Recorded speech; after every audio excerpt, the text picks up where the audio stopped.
And we became friends, and they asked me to audition for this project, and I was so incredibly happy to be on board. This is the first feature film that I've ever done, and to work on a first feature film with an incredibly talented and really wonderful group of friends who I've also been able to be friends with. We're staying in an Airbnb in bunk beds right now. It was such a dream come true, and to have such a really heartfelt but honest and really funny script.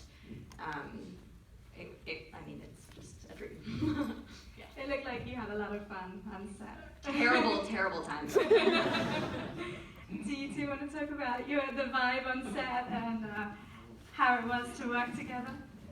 It was exactly what Elise was saying, just so much fun. I mean, not all of us knew each other before we started filming, so you just never know what it's going to be like, and it's kind of like that first day of school, and you just meet everybody for the first time, and then for Elise and I, it just really clicked pretty instantaneously. And you have my lipstick on your Of course I do, thank you so much. Yeah, we just clicked, and it sort of felt like we just fell into the roles of Levi and Mackenzie, and then that just translated into our real life, because we're just still really close. So yeah, we did dub smashes the whole time while we were filming. If you saw those, we had like a little war with Dan Levy on Twitter. It was pretty awesome. And it was almost an all-female crew, which made it just fantastic. It was so awesome to work with women on like such an amazing project and have it just be like, I don't want to get crazy, but like woman power! It was just a beautiful experience. Yeah, Sarah directing for the first time, it was amazing to watch, because I did know her as a friend from the YouTube world, and it was like this wasn't her first time. This is like it was her 10th movie directing, and the way we got to rehearse things before we shot them, that does not always happen when you make films, people. Sometimes it's just like in and out, you don't even know who this person is that you're filming with, and you just have to make it work. Whereas she really wanted to develop some background with these characters, and that I felt we were so lucky as a cast to have that, and it really, I think, translated on the screen, that big screen over there. No, I heard that you have... Sorry, I just want to say, to go back to how much fun we all had on set. We're actually right now cutting a blooper reel so all you guys can see. What? I didn't know that. And how will we get to see that? Sign up on almost. Perfect. I understand that the film was 150% funded by Kickstarter. That's the quote that I read. Do we have some Kickstarter funders in the audience tonight? Thank you so much. Do you think, Sarah, that you'll return to crowdfunding for your next film? I hope I don't have to. I'll give you all my money. So, I think the offers will be flooding in. Let's go to the audience. I know we have some mics back there, so I want to make sure that everyone gets to ask questions to the cast and crew here. Please raise your hand if you have a question, and we'll bring a mic up to you.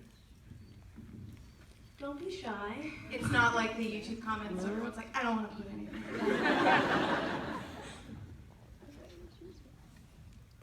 Hello. Wow. So loud. So I was wondering, Elise and Sarah, were you given directions on how to act gayer? I mean, I think a lot of it was wardrobe. I think Mackenzie gets a little bit gayer looking throughout the film with like the plaid as we go. Directions on how to be gay, I don't know, no? It was just perfectly cast. I love the joke throughout the film about Mackenzie being a 100-footer because I think it's not really what you would think she would look like. I think, because, you know, Elliot thinks she looks like a straight girl and she's the lesbian in the movie. And it really speaks to Mackenzie being gay based on like who she's attracted to and not necessarily what she looks like. We had the costume designer, Jennifer Sutar, we had an inside joke with the whole cast. I don't know if you noticed this like blue watch that was around. We called it the gay watch, and it was like gay for like gay superpowers. So like every time we put it on, it was just funny. It's just Mackenzie's hero piece. We're like, where's the watch? We can't do the film now. There's no watch. No gay watch.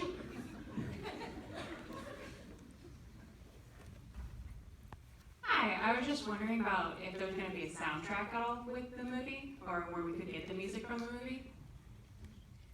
So, no, I'm just kidding. We're not planning on doing a soundtrack, even though the music in this is really awesome, and we were so great to work with some really amazing composers and musicians, but there's no plans for that yet. You know, maybe we can release a list where everyone can find like all the songs. That's a good idea. Great question. I just want to know, what was your, I guess, motivation to come on set and keep filming? Like, what motivated you guys to just keep coming and filming? It was so much fun. That's really like, I could have just shot ridiculously long hours, but Rebecca was there and I couldn't.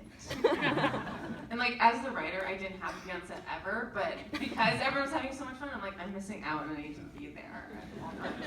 There'd be times craft when, like, services. Yeah, we would be like ready for a take, and Adriana would be like with crew, and they'd be like laughing so loud, and we'd be like, quiet! Like, I think another thing that was, Justin touched on it a little bit, but working with Sarah was such an amazing part of the project, and we would hold little like improv sessions before takes sometimes, and sometimes those were just so much fun. And we actually had one before we even started filming where Mackenzie comes out to Levi, and it was just like to have the time to work with your other actors is like never That's what happens. translates later into the film, to have that. It's already like real history in our relationship. Yeah. Even though we were playing the characters, I think that was just one of those moments where like, Frank, that was a genius idea.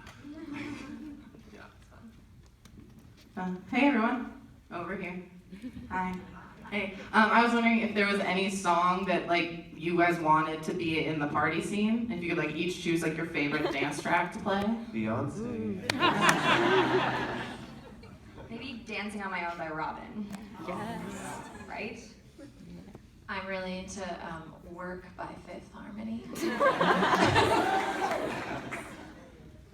and I think when we were editing, we had a Jay-Z and Kanye song, and there was like our temp track, and we were like, I don't know why we even have this in. It's not gonna be anything like this. But the songs we got, we love so much. So I forget what song it was, but yeah, it was from their like combo album. Elise, was it different working with Natasha as friends and not, because like I know that we all know you from Carmilla and that relationship. So was it different like working as like best friends? Like how was that like?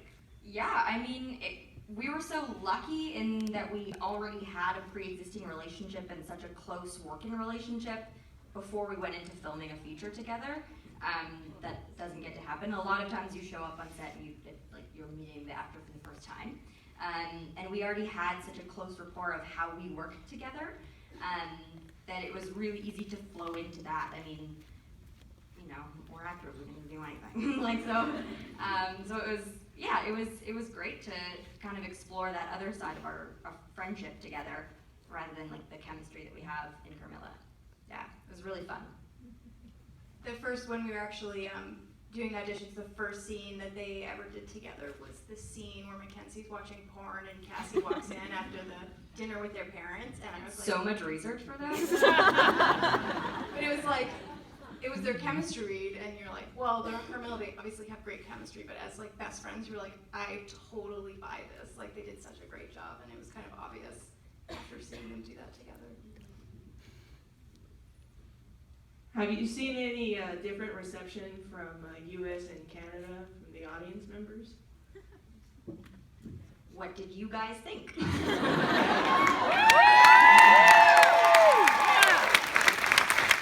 Yeah, that's exactly the same as in Canada. Yeah, it was full too, so. Well, our world premiere was in Toronto, which is where we shot the film and where the cast and crew are from. So we had everybody out. So that was really the main difference. Hi, can you tell us a little bit about the birth of the film, like when you decided to produce it and partner up with the writer?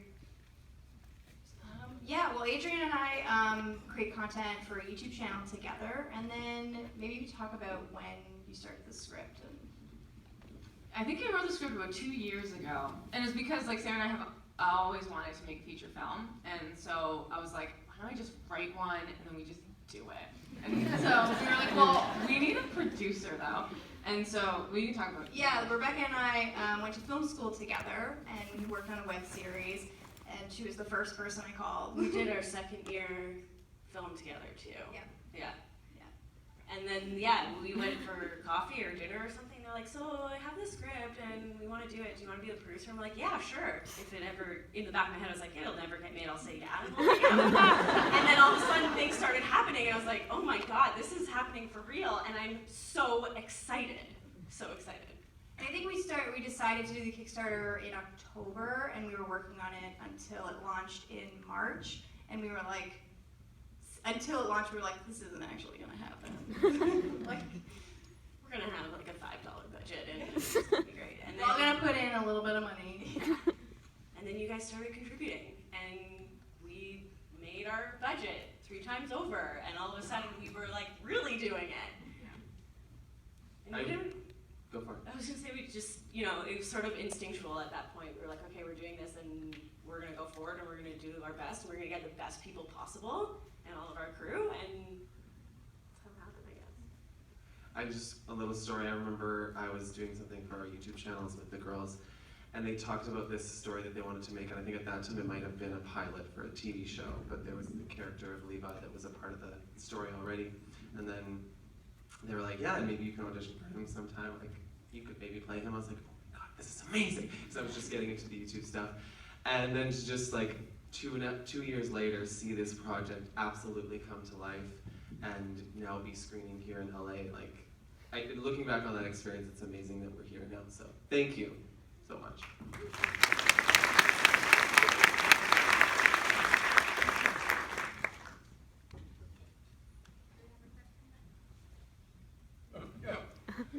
This is a little bit of an awkward question, but what's a 100-footer?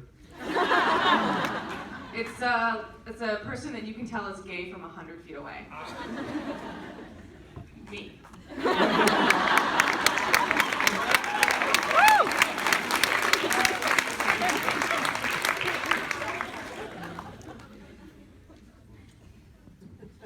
So I think we have time for a couple more questions. I want to make sure everyone gets their questions answered before they leave tonight, before we go into the AT&T lounge and partake in the open bar.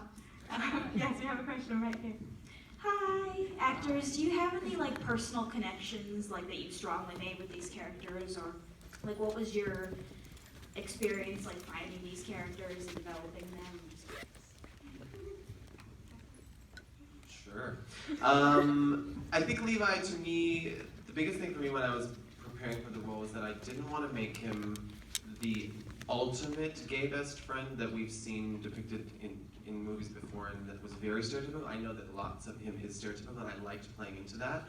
It's not necessarily who I am all the time, but I think you get to see a little bit of that real side of Levi too. He's sort of this Oprah character, that's what I like to call him, that sort of nudged them in the right directions, because I think he went through a lot coming out very painfully, and had been through a lot in his life. So I tried to bring that in, that he would probably be a little more mature in just those areas, and then try to pass that on, but realize that at the end of the day, as a best friend, all you can really do is listen, and they're going to make mistakes, and be there for them, and then just keep, have a drink of wine or something. I don't know.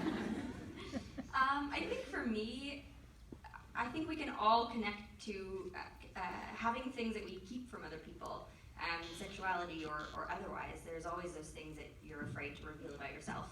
And I think one of my favorite moments in the film is how Mackenzie's parents react to her coming out. Because I think we all hold these secrets and we think that it's going to be some big thing, and then they come out and you realize that it's just you're not as important as you thought you were. And the trajectory that your lives go as friends, you grow up and your lives start moving in different directions, and I've definitely related to that, even having a lot of actor friends and having some success in my career, and having friends say to me, talk about their jealousy of where my career is going, having that open dialogue with friends that you can say what you need to say to them, and be able to have that communication. I think that's something, you know, even the people that you're closest with, it's really hard to talk about these things with sometimes. And so I love seeing movies about that because, you know, I'm like always single, so like I see movies about like rom-coms, I'm like, I don't get it. So like seeing a movie about friendship is something that I was so pumped for. Yeah.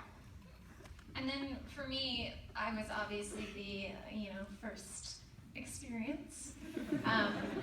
And I love those new beginnings, like we all know, like when we first meet someone, you know, and you lock eyes with them, and it sounds corny, but I do believe in love at first sight, and or maybe lust at first sight is better, but you lock eyes with this person, and like, so I was coming from that like young, sort of excited, just curious place for my character. So there are many of you here tonight who may not have attended this festival before. We do this every July. We are here for 11 days. This year we have 162 films. We've got movies playing all weekend, culminating in our closing night gala on Sunday night. We would love to have you all there. And stay in touch with us throughout the year. We've got events all year round. And as I mentioned, join us in the lounge next door, and let's continue the conversation. Thank you.